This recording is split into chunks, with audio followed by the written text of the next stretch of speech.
मंत्री हैं वो बरहेट यानी कि हेमंत सोरेन का जो विधानसभा क्षेत्र है वहीं से परिवर्तन यात्रा की शुरुआत करेंगे, जहां तमाम झारखंड बीजेपी के बड़े नेता जो है मौजूद रहेंगे। सिद्धू कान्हू के प्रतिमा पर माल्यार्पण के बाद साहेबगंज में सभा होनी है, लेकिन उसके ठीक एक दिन पहले राज्य के मुख्यमंत्री हेमंत सोरेन ने बीजेपी के पूरे कुनबे को चुनौती दी है।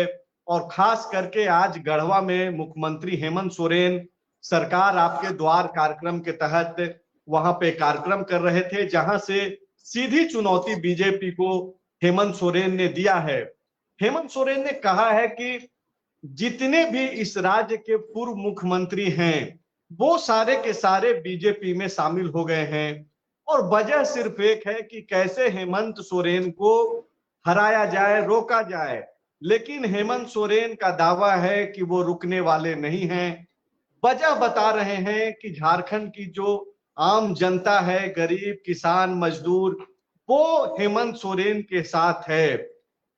कई चीजों को लेकर के वो सवाल भी उठा रहे हैं, बोल रहे हैं कि पूरे देश भर से जो है बीजेपी के नेता जो है आना शुरू कर दिए हैं। एक अपील भी कर रहे हैं कि गांव वालों से कि बीजेपी के नेता आपको दिखें तो उनको घुसने नहीं दें। लेकिन बीजेपी परिवर्तन यात्रा को लेकर के जो है काफी कॉन्फिडेंट है। आज सुबह सुबह फॉलो अप पे ही लाइव के जरिए प्रदेश अध्यक्ष जो बीजेपी के हैं बाबूलाल मरांडी, राज्य के पहले मुख्यमंत्री, उनको आपने सुना होगा, वो पूरा कॉन्फिडेंट है कि इस बार 2024 के चुनाव में सत्ता का परिवर्तन होने जा रहा है।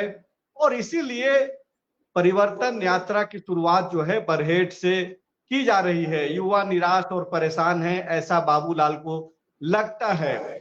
लेकिन परिवर्तन यात्रा से जुड़े एक विज्ञापन ने ही कैसे बीजेपी के नेताओं के बीच कोहराम मचा दिया है, चर्चा हो रही है, वो भी एक बड़ा सवाल बना हुआ है। इससे पहले कि लाइव डिस्कशन हम लोग आगे बढ़ाएं, आप इस तस्वीर को आप देखिए।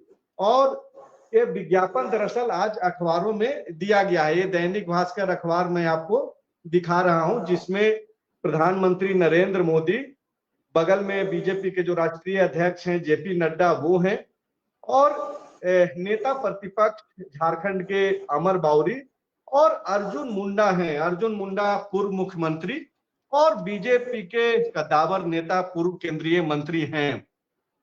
अर्जुन मुंडा के इस तस्वीर में होने पे ही सवाल है। और साथ ही साथ जो नीचे जो एक सबसे बड़ी तस्वीर है वो बाबूलाल मरांडी की है। नीचे बाबूलाल मरांडी का हस्ताक्षर है, और ये विज्ञापन भारतीय जनता पार्टी के झारखंड इकाई यानी कि झारखंड बीजेपी ने जारी किया है। ऐसे में कई तरीके के सवाल हैं, लेकिन सबसे पहले जो है चर्चा की शुरुआत सनी शरद से करते हैं, जो गढ़वा में आज मुख्यमंत्री के उस कार्यक्रम में भी मौजूद थे। सनी, कल से परिवर्तन यात्रा की शुरुआत होनी है, अमित शाह इसकी शुरुआत करने जा रहे हैं। इसके ठीक एक दिन पहले हेमंत सोरेन ने बीजेपी के पूरे कुनबे को चुनौती दी है, और वो ये बोल रहे हैं कि चाहे देश के प्रधानमंत्री आ जाएं, सारे पूर्व मुख्यमंत्री तो बीजेपी में चले ही गए हैं, और बाकी के जो दूसरे राज्यों के जो बीजेपी शासित जो प्रदेश है वहां के जो मुख्यमंत्री हैं वो भी आ जाएं, लेकिन सबको अकेले देख लेंगे हेमंत सोरेन। बिल्कुल, देखिए गढ़वा में आज मुख्यमंत्री हेमंत सोरेन का आपकी योजना, आपकी सरकार, आपके द्वार का कार्यक्रम था। करीब 1100 करोड़ रुपए की राशि की योजनाओं की सौगात जो है मुख्यमंत्री हेमंत सोरेन ने गढ़वा वासियों को दी। 3:15 बजे के आसपास मुख्यमंत्री यहाँ पर पहुंचे और मंच पर पहुंचते ही उन्होंने जनता को संबोधित करना शुरू कर दिया, बिना समय गवाए। पहले न कोई भाषण दिया न कुछ, चूंकि काफी देर हो रहा था और शाम को राष्ट्रपति द्रौपदी मुर्मू भी रांची पहुंचने वाली थी, जो अभी हम लोग लाइव आ रहे हैं तो रांची पहुंच गई हैं, तो इसलिए थोड़ी जल्दबाजी में वे बोल रहे थे। लेकिन मुख्यमंत्री के उतरने से लेकर जाने तक एक चीज दिखा, वो बहुत उत्साह से लबरेज और जोश में दिख रहे थे। जिस तरह आज उन्होंने जो भाषण दिया और अपने भाषण में कहा कि मेरे खिलाफ मतलब जितने इस राज्य के पूर्व मुख्यमंत्री हैं वो एक साथ हो गए हैं। इसके अलावे इस देश के जितने भाजपा के मुख्यमंत्री हैं वो मेरे खिलाफ लगे हुए हैं, प्रधानमंत्री तक लगे हुए हैं।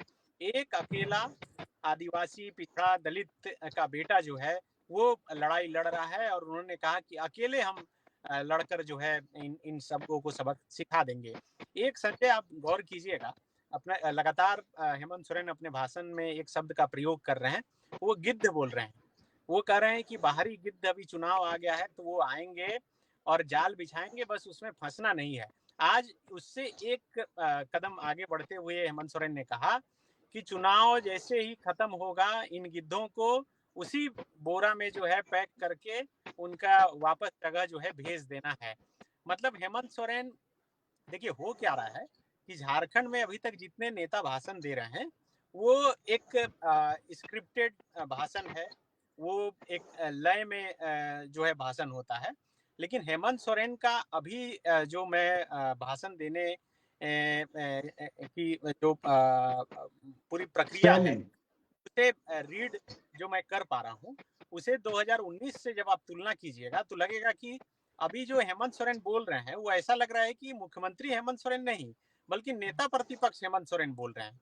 आपको याद होगा कि 2019 में जब रघुवर दास यहाँ पर मुख्यमंत्री थे और नेता प्रतिपक्ष हेमंत सोरेन थे और विपक्ष के नेता के तौर पे वो मंच पे जाते थे और मंच पे जो डैश पे माइक लगा रहता है वो नहीं पकड़ के वो खुले मंच पर सामने आकर हाथ में माइक लेकर लोगों को संबोधित करना शुरू कर देते थे।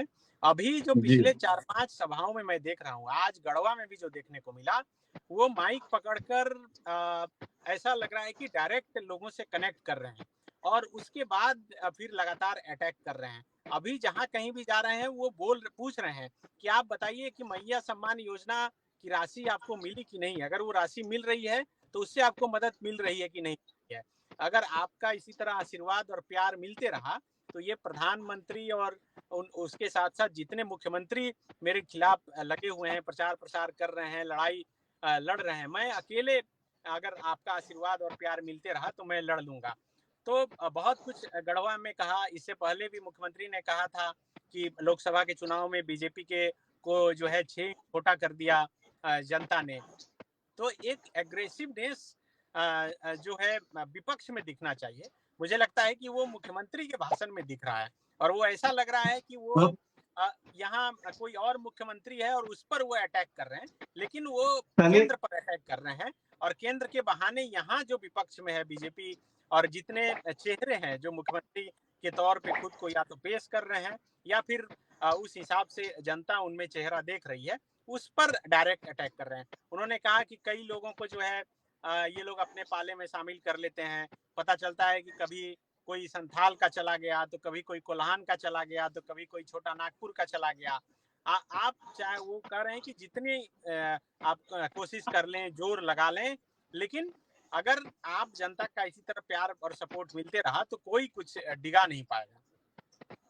सनी, आप मुख्यमंत्री हेमंत सोरेन के भाषण शैली पे बातचीत कर रहे हैं और आप पे बोल रहे हैं कि जो भाषण देने का जो तीखा अंदाज हेमंत सोरेन मुख्यमंत्री रहते हुए कर रहे हैं, तब जबकि सामने चुनाव है, 5 साल उनके कार्यकाल का पूरा होने जा रहा है, ये शैली विपक्ष के नेताओं के बीच में होनी चाहिए थी। आज बाबूलाल मरांडी से जब मैं इंटरव्यू कर रहा था सनी, तो भाषण शैली पे भी बातचीत हुई। उन्होंने कहा कि मुझे लच्छेदार भाषण देने नहीं आता है, मैं देख करके नहीं पढ़ता हूं और ना ही मुझे राइमिंग करने आता है, ना ही मैं शेरो शायरी कर पाता हूं, मैं सीधी बात करता हूं।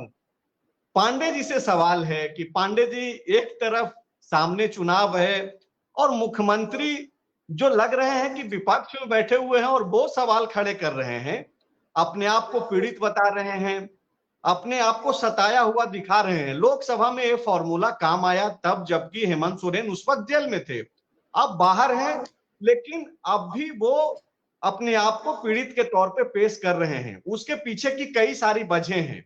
आप देखिए कि वो यह गिना रहे हैं कि पहले तो कोरोना 2 साल उनकी सरकार को परेशान किया और उस कोरोना में भी जो है उन्होंने बखूबी काम किया और बाकी के जो 2 साल बचे उसमें ईडी ने बहुत परेशान किया, काम नहीं करने दिया और आखिरकार जेल भी भेज दिया गया। और अब बोल रहे हैं कि मेरे नेताओं को तोड़ा जा रहा है। चंपई सोरेन का नाम नहीं ले रहे हैं, लेकिन वो बोल रहे हैं कि सारे पूर्व मुख्यमंत्री जो है बीजेपी में चले गए हैं ताकि हेमंत सोरेन को रोक दिया जाए, यानी कि चंपई सोरेन को भी उस लिस्ट में रख रहे हैं, वो नाम नहीं ले रहे हैं। तो इन आधार पे हेमंत सोरेन पीड़ित अपने आप को बताते हुए पेश कर रहे हैं, और बकायदा लग रहा है, जैसा सनी भी बोल रहे हैं कि वो सत्ता में नहीं है, जैसा लग रहा है कि विपक्ष में है और वो हमलावर है बीजेपी पे। दूसरी तरफ बाबूलाल मरांडी बोल रहे हैं, जो परिवर्तन यात्रा का एक तरीके से चेहरा है, अभी मैं विज्ञापन दिखा रहा था, प्रदेश अध्यक्ष तो है ही, भले ही वो सीएम उम्मीदवार के तौर पे उनकी चेहरा की घोषणा नहीं हुई है, लेकिन मान के चला जा रहा है कि बाबूलाल मरांडी ही चेहरा है।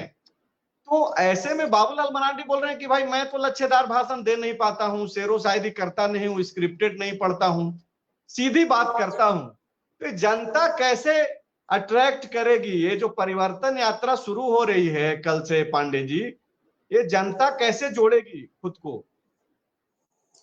जनता जो हेमंत जी बार बार कह रहे हैं, ये टेप पुराना हो चुका है, लोकसभा में सुन लिया गया है, गाना पलट के भी बजा लिया गया है, हर बार एक ही गाना बजता है। तो शायद जनता उब जाएगी, हेमंत जी को कुछ नया ट्रैक बजाना चाहिए। और रही बात की वो कह रहे हैं कि 5-5 मुख्यमंत्री या 6-6 जो भी हैं बीजेपी में, वो एक साथ आए, तो जाहिर सी बात है, चुनाव है, उनकी बड़ी पार्टी है, ज्यादा लोग हैं तो आएंगे। इधर से भी राहुल गांधी जी आएंगे, लालू जी आएंगे, तेजस्वी जी आएंगे, हो सकता है सारे लोग आएंगे। तो उसी तरीके से इसको देखा जाना चाहिए। लेकिन सबसे अहम सवाल ये है, जनता तो पूछेगी ना कि ठीक है, आपको 2 साल बेवजह का ये लोग जेल में डाल दिए, मतलब परेशान किए, जेल में डाल दिया, आपकी पार्टी तोड़ने का काम किए, तो अभी भी तो केंद्र में अगले 5 साल तक बीजेपी ही रहेगी। तो ये क्या दावा है कि अगले 5 साल आपको काम करने देगी बैठे हुए? तो क्या फिर अगले 5 साल आप यही बात कहेंगे कि देखिए हमको काम करने नहीं दिया गया? तो इसलिए थोड़ा सा ट्रैक चेंज करना होगा। मुख्यमंत्री जी कुछ ऐसा बजाएं जो सबको पसंद आए, जैसे वो अपनी योजनाओं को बता रहे हैं कि पैसा मिला कि नहीं मिला, ये अच्छा ट्रैक है। इसी तरीके का धुन बजाना चाहिए उनको, मेरे अनुसार से। पांडे जी, आप बोल रहे हैं कि ये पुराना टेप है, बिल्कुल पुराना टेप है, लेकिन इस टेप में इमोशन है। पिछले 70 साल 75 साल से इस देश की चुनावी प्रक्रिया पे अगर आप ध्यान देंगे तो एक जो सेंटर में हमेशा रहता है वो इमोशन ही है। प्रधानमंत्री नरेंद्र मोदी जो देश के सबसे लोकप्रिय चेहरा हैं, नेता हैं, तीसरी बार प्रधानमंत्री बने हैं, वो भी चुनाव में इस तरीके के टेप ही बजाते हैं। आप इसको ऐसे देखिए कि टेप में 2 गाने तो पुराने हैं, अगर मान लिया जाए कि जेल जाने वाली जो सॉन्ग है या फिर कोरोना वाला जो गाना है, लेकिन एक नया गाना भी तो इस टेप में डाला गया है कि कैसे उनके लोगों को तोड़ लिया गया, चंपई सोरेन है, बाकी लोगों को कैसे दिग्भ्रमित किया गया।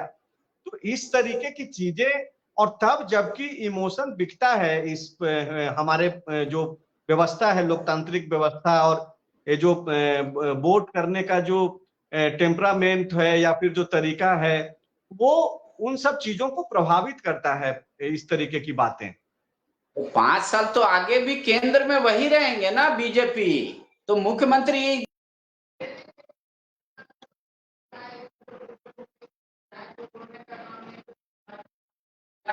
फिर से उनको काम करने से नहीं रोका जाएगा। तो जनता को अब तो बताना है कि कम समय में हमने इतना बेहतर किया, अगर फिर से मौका देंगे तो और बेहतर करेंगे। तो ये अगर आप बताते हैं कि मेरे लोग टूट जा रहे हैं या सामने वाला विपक्ष तोड़ दे रहा है, जबरदस्ती कानून को तोड़ मड़ोड़ के एजेंसियों को मेरे पीछे लगा के, तो जनता कहेगी अगले 5 साल भी तो उन्हीं को आपको झेलना पड़ेगा। तो इस बात का भरोसा देना होगा कि हम पहले से बेहतर रूप में आएंगे और मजबूत होंगे, तो ये थोड़ा ज्यादा मतलब लोगों को आकर्षित करेगा। और रही बात भाजपा के पास, तो भाजपा जो मैनिफेस्टो लेकर आएगी, और बाबूलाल मरांडी चेहरा नहीं है फिलहाल घोषित, अघोषित भी नहीं। आपको मतलब जन वो लगभग इस बार बीजेपी ये मानकर चलिए कि चुनाव के बाद विधायकों का राय से एक तरीके से किया जाएगा जो समान तौर पे लोगों को दिखेगा। हालांकि वो मोदी जी और उनके केंद्रीय नेतृत्व का क्या फैसला होता है वो कहना मुश्किल है, लेकिन जिस तरीके से तमाम लोग बीजेपी में हैं और आप ये बार बार कह दे रहे हैं दर्शकों को कि ये मान कर चला जा रहा है बाबूलाल जी, तो अर्जुन मुंडा जी को, चंपई सोरेन जी को, अमर बावरी जी को, इन सबको धक्का लग सकता है। इस चीजों से बचना चाहिए आपको भी। मैं ये लोग मैं भी इस मैं तरह मैं के मैं उस पे आऊंगा पांडे जी, उस पे भी बातचीत करेंगे, क्योंकि हमने तो बकायदा लिखा है, विज्ञापन का जिक्र किया है, दिखाया अखबार का पहला जो पेज है वो भी दिखाया है, उस पे भी बातचीत करेंगे कि बीजेपी के भीतर क्या चल रहा है। लेकिन आप जो बोल रहे हैं पांडे जी कि चूंकि केंद्र का चुनाव हो चुका है, अगला 5 साल भी तो केंद्र में बीजेपी ही रहेगी, और हेमंत सोरेन बोल रहे हैं कि हमको काम नहीं करने दिया गया, डिस्टर्ब किया गया, तो आगे आने वाले दिनों में भी तो अगर ऐसी उनके दावों में सच्चाई है तो वो अगला 5 साल भी कंटिन्यू करेगा। आप इस लॉजिक पे बोल रहे हैं कि बीजेपी इसको जो है आगे बढ़ाएगी और बीजेपी के इस दावे में दम दिखेगा, जनता को वो समझा पाएगी अगर हेमंत सोरेन इस लॉजिक को लेकर के चलते हैं। लेकिन इस देश की सच्चाई ये भी है पांडे जी कि आप ये देखिए कि मैक्सिमम जो लोग हैं वो विपक्ष में ही रहना पसंद करते हैं, सत्ता के सामने संघर्ष की रास्ता जो है वो अपनाते हैं, चाहे वो केंद्र की सरकार हो या फिर स्टेट की सरकारें हो। आप अब तक के इतिहास में कभी ऐसा नहीं हुआ कि अचानक से किसी को जो है 51% या 52% जो है वोट मिल गया होगा। अगर कोई अपवाद हुआ होगा तो मुझे वो ख्याल नहीं है, याद नहीं आ रहा है, जो दर्शक जो देख पा रहे होंगे, सुन पा रहे होंगे, वो बता सकते हैं। लेकिन अब तक ऐसा होता हुआ नहीं दिखाई दे रहा। तो ये वाला जो पॉइंट है कि इसलिए कि फिर से केंद्र में बीजेपी है, तो अगर हेमंत सोरेन को संघर्ष ही करना पड़ेगा तो क्यों संघर्ष के रास्ते राज्य जाए। तो ये वाला तो फॉर्मेट सेट होता हुआ नहीं दिखाई दे रहा है। क्यों नहीं सेट होता हुआ दिखाई दे रहा है? जनता पूछेगी ना। आप हर बात में अगर कोई काम नहीं हो रहा है तो केंद्र को जिम्मेदार ठहरा रहे हैं और जनता ने केंद्र में उन्हीं को बैठा दिया है, तो फिर कहेंगे कि अगर हम खुद लेकर आएंगे तो फिर आप वही बात कहिएगा। तो इस वजह से थोड़ा सा इनको अपने भाषण में बदलाव करना चाहिए। हालांकि ये मेरा व्यक्तिगत राय है, मेरे से कई ज्यादा लोग उनके पास काबिल हैं, मुख्यमंत्री स्वयं सोच सकते हैं, लेकिन नया ट्रैक बजाना उनके लिए अच्छा रहेगा। और रही बात कि अभी हेमंत सोरेन आश्वासन नहीं दे पा रहे हैं, भाषा की शैली भले ही वही हो, जैसे हेमंता जब बीजेपी में आए तो उसी शैली में गवर्न कर रहे थे और आज तक भी उसी शैली में कर रहे हैं, पर हेमंता जी की असली परीक्षा असम के चुनाव में होगी। अब वो शैली पसंद है कि नहीं लोगों को। तो उस समय हेमंत जी कह रहे थे कि हम आएंगे, ये समस्या का समाधान। पारा टीचर बोलते थे, बोले हमको आने दो, खत्म समस्या, अनुबंध करने, बोले आते ही खत्म। तो ये सब सारे जो आश्वासन थे वो अट्रैक्ट कर रहे थे। आप बहुत अच्छा देखने में, आप बहुत अच्छा भाषा बोलते हैं, आप बहुत शानदार बोलते हैं, लेकिन अल्टीमेट चीज वही है कि जनता को मिला क्या जो बीजेपी निकाल के दे रही है। मतलब ये जो 5 साल जो मिलता है कि आप अपने वादों को डिलीवर कर सके सनी, अब हम लोग लौटते हैं उसी पे कि ये जो सवाल है, बाबूलाल मरांडी आज फॉलो अप के दफ्तर आए हुए थे, उनसे मैंने इंटरव्यू भी किया। उनके इंटरव्यू का जो मेन अगर पॉइंट्स अगर बातचीत करें तो दरअसल वो हेमंत सोरेन के वादों को ही याद दिला रहे हैं और बोल रहे हैं कि भाई आपने क्या किया। तो ये जो पांडे जी बोल रहे हैं कि आखिरी में तो बातचीत होगी कि भाई आपने डिलीवर क्या किया है, उस पे बातचीत होगी। तो क्या यहां पे भारतीय जनता पार्टी लीड कर लेगी?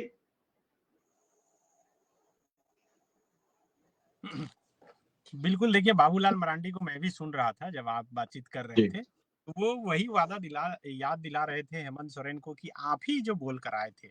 आप सोशल मीडिया पर देख रहे होंगे कि हम नेता प्रतिपक्ष अमर बावरी के साथ-साथ बीजेपी के तमाम नेता एक वीडियो फुटेज जो है उनका बहुत पुराना लगा रहे हैं, जिसमें संविदा संवाद हेमंत सोरेन जब नेता प्रतिपक्ष थे तब कर रहे थे। और वो बिल्कुल। कि ये शब्द ही सुनते हैं अनुबंध और संविदा, तो मुझे ठीक नहीं लगता, मैं आते ही इसे ठीक करूंगा। और अब चूंकि यहाँ पर विपक्ष में बाबूलाल मरांडी हैं, बड़ा चेहरा है, तो जाहिर सी बात है कि वो सवाल खड़ा करेंगे, चूंकि वो हेमंत सोरेन के ही कहे गए शब्द हैं। लेकिन हेमंत सोरेन अपने स्तर से वो कोशिश कर रहे हैं, या फिर झारखंड मुक्ति मोर्चा के लोग हैं जो वो बता रहे हैं कि समस्या का समाधान करने की कोशिश की गई है।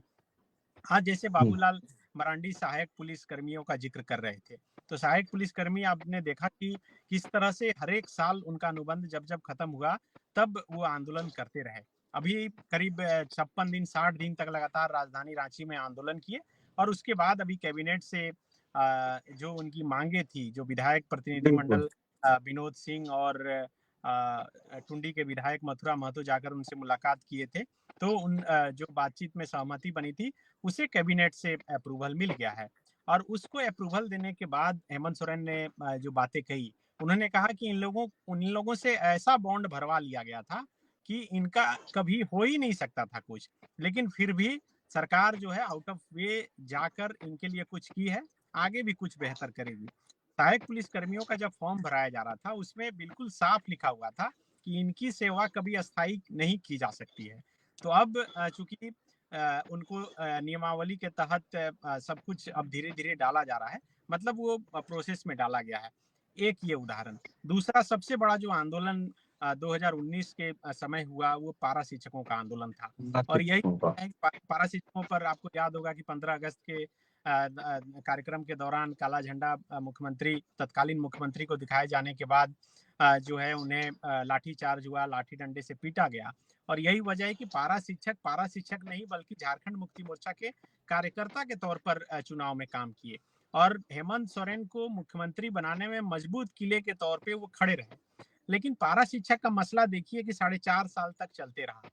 जगन्नाथ महतो, स्वर्गीय जगन्नाथ महतो जब थे, जीवित थे, उन्होंने कहा था कि कैबिनेट में या फिर मेरे साइन से जो पहला हस्ताक्षर होगा वो पारा शिक्षक के लिए ही होगा। उन्होंने किया भी, लेकिन पारा शिक्षकों की जो डिमांड थी वो पूरी नहीं हुई।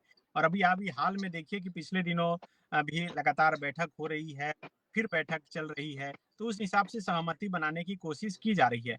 कोशिश फिलहाल हेमंत सोरेन या फिर इस सरकार, हेमंत सरकार की तरफ से ये है कि जितनी भी नाराजगियां हैं, जो लोग भी नाराज हो रहे हैं, चाहे उनकी संख्या कम हो या बहुत ज्यादा हो, उसे कैसे जल्द से जल्द दूर कर लिया जाए, उसे कैसे सनी, यहाँ 19 और 24 में संजय यही अंतर है। हाँ, और 24 में अंतर यही है कि उस समय नाराजगियां जो बढ़ी, उस नाराजगियों को दूर करने की कोशिश नहीं की गई। आंगनबाड़ी सेविका सहिया पर लाठीचार्ज हुआ, उसके वीडियो फुटेज वायरल हुए उस समय चुनाव से पहले।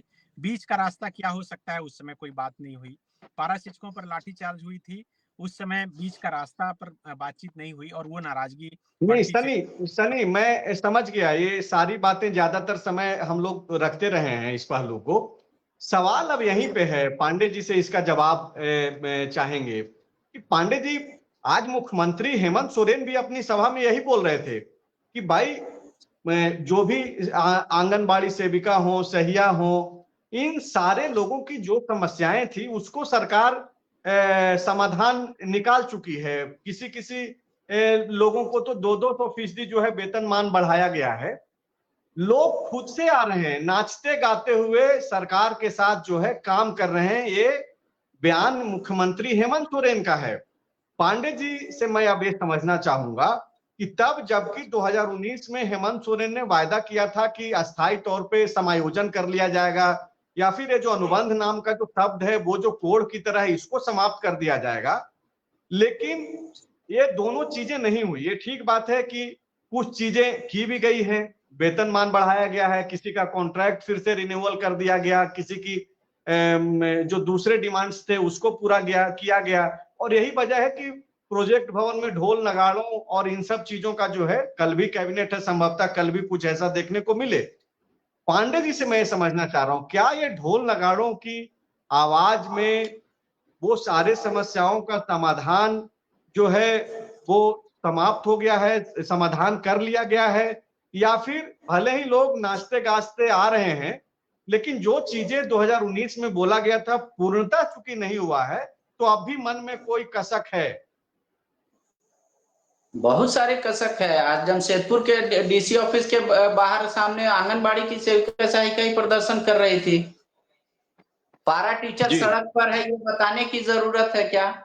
सहायक शिक्षक कहाँ है, उनको बताने की जरूरत है क्या? पिछले जितने साल कोरोना को अगर माइनस कर दे तो लाठीचार्ज किन पे हुआ वो बताने की जरूरत है क्या?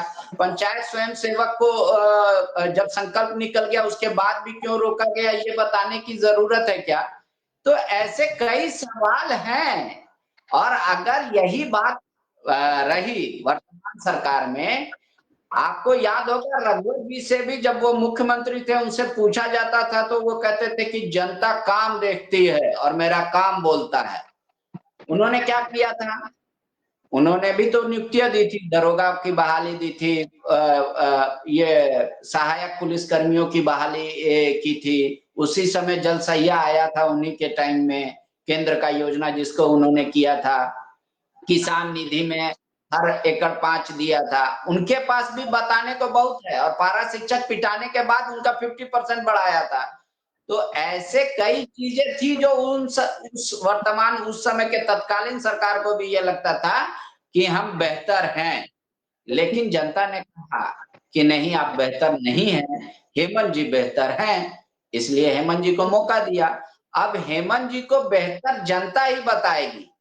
तो भाषण में बाबूलाल जी, हेमंता जी, हेमंत सोरेन जी, मोदी जी, राहुल जी क्या कर रहे हैं, जनता इसको लेकर बहुत क्लियर कट है, एकदम उनके तो दिमाग। भाषण में कही गई बातों के आधार पे ही तो खबरें बनती है, मीडिया में चर्चा होती है और जनता भी उस आधार से चर्चा करती है। बहरहाल अब सिर्फ चूंकि हम लोग चर्चा कर रहे हैं, तो एक जो चर्चा जिसका जिक्र मैंने इंट्रो में किया कि कैसे बीजेपी के झारखंड इकाई के तरफ से दिया गया एक विज्ञापन जो है चर्चा का विषय बना हुआ है।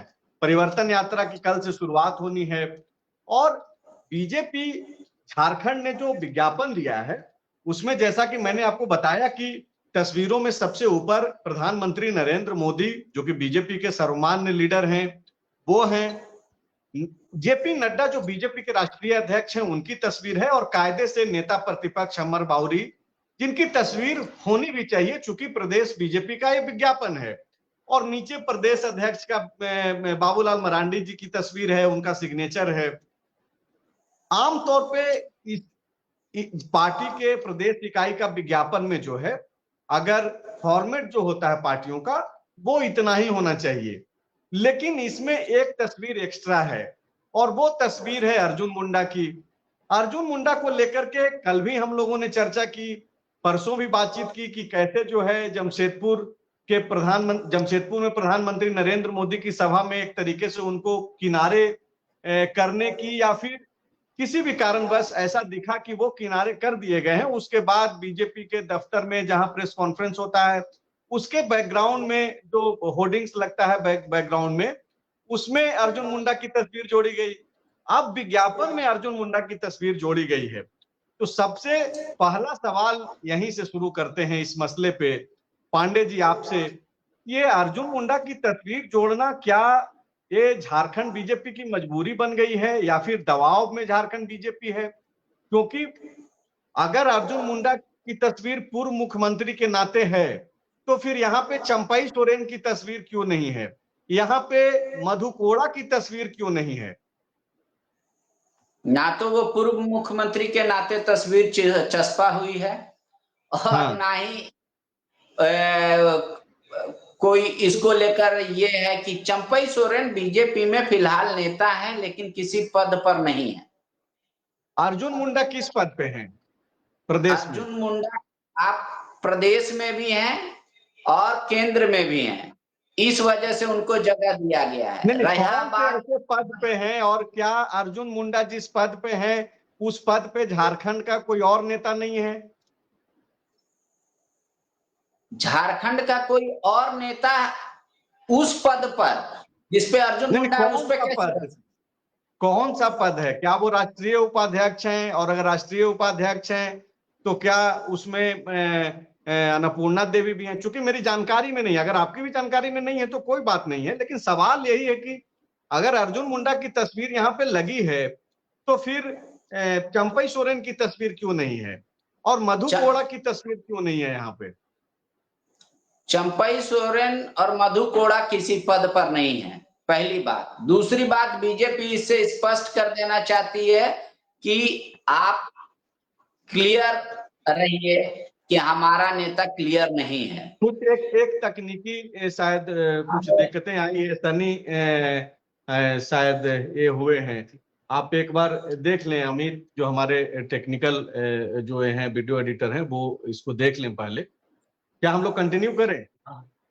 तो पांडे जी आप कंटिन्यू कीजिए।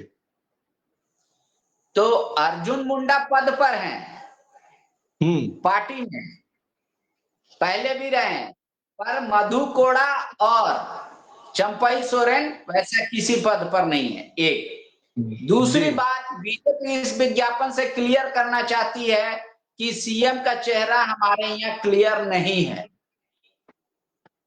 ठीक है, प्रदेश अध्यक्ष होने के नाते अध्यक्ष का तो रहेगा ही, और नेता प्रतिपक्ष होने के नाते नेता प्रतिपक्ष का रहेगा ही।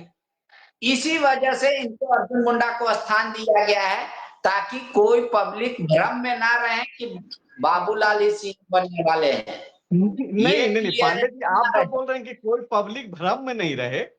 दरअसल अगर ये लॉजिक सही माना भी जाए, और इसको माना जाना चाहिए, इस लॉजिक में थोड़ा दम दिखाई दे रहा है, तो भ्रम में ही रखने के लिए ये पूरी तस्वीर जो है अर्जुन मुंडा की लगाई गई है कि कोई सीएम का चेहरा बाबूलाल मरांडी नहीं है, यहाँ पे तो अर्जुन मुंडा की भी तस्वीर है। मतलब कि भ्रम में ही रखना है। पांडे जी आप ये बोल रहे हैं घुमा करके?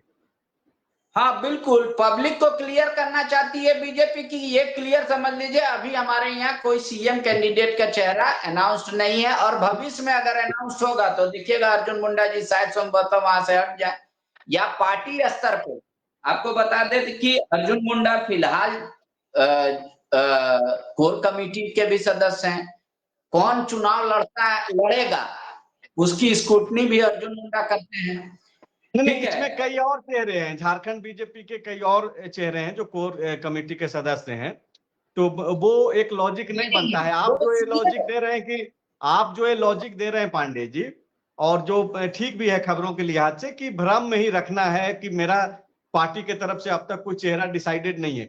लेकिन अगर यही चीजें स्थापित करनी थी, खास करके इस विज्ञापन के जरिए भी, कि कोई असमंजस की स्थिति नहीं रहे और वो भ्रम बना रहे कि भाई अभी तक कोई चेहरा डिक्लेयर नहीं हुआ है, तो फिर बगल में चंपई सोरेन की भी तस्वीर लगा देनी चाहिए थी, अब मधु कोड़ा की भी तस्वीर लगानी चाहिए थी, क्योंकि ये दोनों को लेकर के भी तो बीजेपी काफी आगे बढ़ चढ़ करके ये कर रही है। आप देखिए कि कोल्हान से निकल करके संथाल में जाकर के चंपई सोरेन काम कर रहे हैं।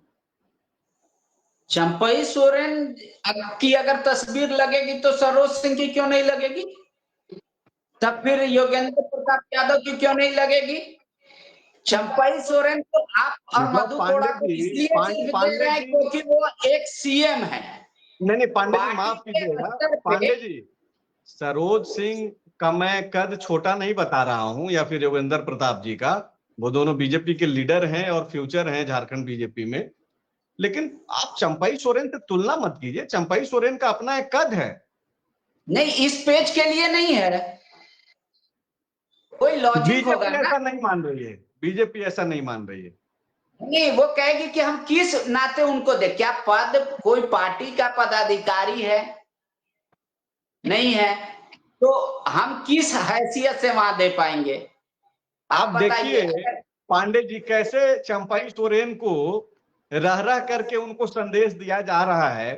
जमशेदपुर में प्रधानमंत्री नरेंद्र मोदी की सभा में एक तरफ दाहिने तरफ बाबूलाल मरांडी बैठते हैं और बाईं तरफ विद्युत वरण महतो बैठ जाते हैं, जो कि जमशेदपुर के सांसद हैं, और उनके एक कुर्सी के बाद जो है चंपई सोरेन बैठते हैं विद्युत वरण महतो के ठीक बगल में। उस दिन भी यह एक बहाना बनाने की कोशिश हुई कि भाई वो मौजूदा सांसद हैं वहां के, इसलिए वो बैठ गए। कई मौकों पे मैं देखा हूं प्रधानमंत्री के कार्यक्रम में कि मौजूदा सांसद को मंच नहीं मिलता है, तो ये कोई आधार नहीं है। ठीक है बीजेपी कुछ भी बोल ले, बात तो एक चीज है कि भाई चंपई सोरेन जिस सपने को लेकर के आए हैं उनको बार बार रह करके जो है यह मैसेज दिया जा रहा है कि आप उस स्तर तक मत सोचिए अभी। नहीं नहीं, ये तो सपना आप सोच रहे हैं कि चंपई सोरेन इसी नाते आए होंगे। ये तो चंपई सोरेन बोल नहीं रहे हैं।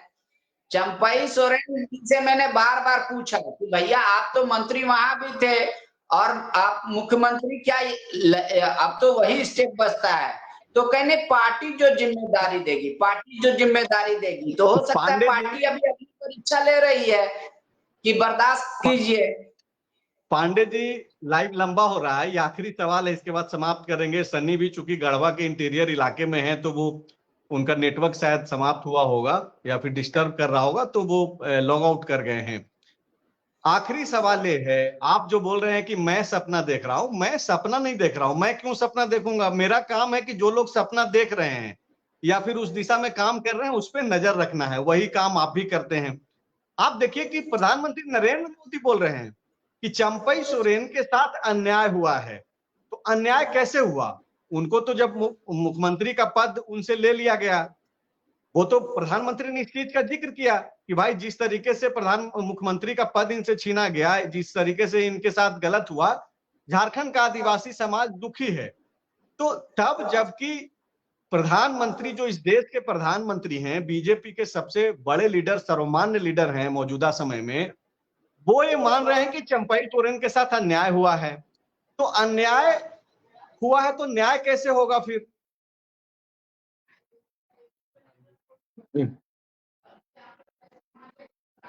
पांडे जी भी अन्याय की बात कर रहे हैं। नहीं, पांडे जी फिर से आप शुरू कीजिए, आप क्या बोल रहे हैं आप?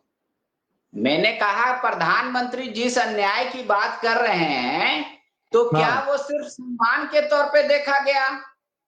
तो इसलिए उनको बगल में बैठा के सम्मान दिया गया। उनको एक तरीके से अगर वो करे कि सीएम की कुर्सी छीनकर अपमानित किया गया, तो प्रधानमंत्री क्या उनको सीएम की कुर्सी सौंप कर सम्मानित करेंगे? लेकिन प्रधानमंत्री ने ये कहा कि वो दुखी होकर आए हैं, इसलिए हम लोग पूरे दिल से सम्मान करते हैं। अब वो न्याय की प्रक्रिया क्या होगी, अदालतों में भी न्याय की प्रक्रिया क्या होती है, आप उसको देख लीजिए। तो न्याय जो प्रधानमंत्री सोच रहे हैं, शायद हम लोग नहीं सोच पा रहे हैं, लेमैन है इस वजह से, या फिर तो चंपई सोरेन न्याय सोच कर आए हैं, वो बता नहीं रहे हैं कि ये न्याय होगा मेरे साथ तभी हमको संतुष्टि मिलेगी। जैसे तो कई मीडिया में नहीं बताएंगे। बाबा, अब एक आखिरी सवाल और, चूंकि इस लाइव का कंक्लूजन जो है उस सवाल के साथ संभवतः हो जाएगा कि चंपई सोरेन दावा कर रहे हैं कि, माफ कीजिएगा, हेमंत सोरेन यह दावा कर रहे हैं कि वो सारे लोगों से निपट लेंगे, अकेले एक तरफ चलेंगे और बाकी जो भी लोग यहाँ पे हैं, चाहे वो इस राज्य के पूर्व मुख्यमंत्रियों का जो एक फौज बता रहे हैं बीजेपी में, वो हो जाए, प्रधानमंत्री खुद आ जाए यहाँ झारखंड की इस लड़ाई में, चुनाव की लड़ाई में, या फिर बीजेपी शासित प्रदेश के जो दूसरे जो मुख्यमंत्री हैं वो भी आ जाएं। हेमंत सोरेन यह चुनौती दे रहे हैं कि वो अकेले देख लेंगे। अब ये बात है बाबा कि एक तरफ हेमंत सोरेन इस तरीके की चुनौती दे रहे हैं और दूसरी तरफ बीजेपी का ये परिवर्तन यात्रा कल से शुरू होने जा रहा है। लेकिन अब यहाँ पे सवाल ये बनता है कि क्या परिवर्तन यात्रा से पहले बीजेपी के भीतर जो बड़े नेता हैं, जो अपने आप को दावेदार मान रहे हैं, चुनाव से पहले उनको अपना पहले हृदय परिवर्तन कर लेना होगा कि बाद में सब कुछ देखेंगे, पहले एक जगह तो सब सेट हो जाए? वो तो कभी नहीं होगा। एक बोरे में आप बहुत सारा बर्तन भर लेंगे और कहेंगे मैं चल रहा हूं, आवाज भी ना करे, तो आपको बीच बीच में थर्मोकोल डालना होगा, तो साइज और बड़ा हो जाएगा, नहीं तो बोरा फट के बाहर आ जाएगा।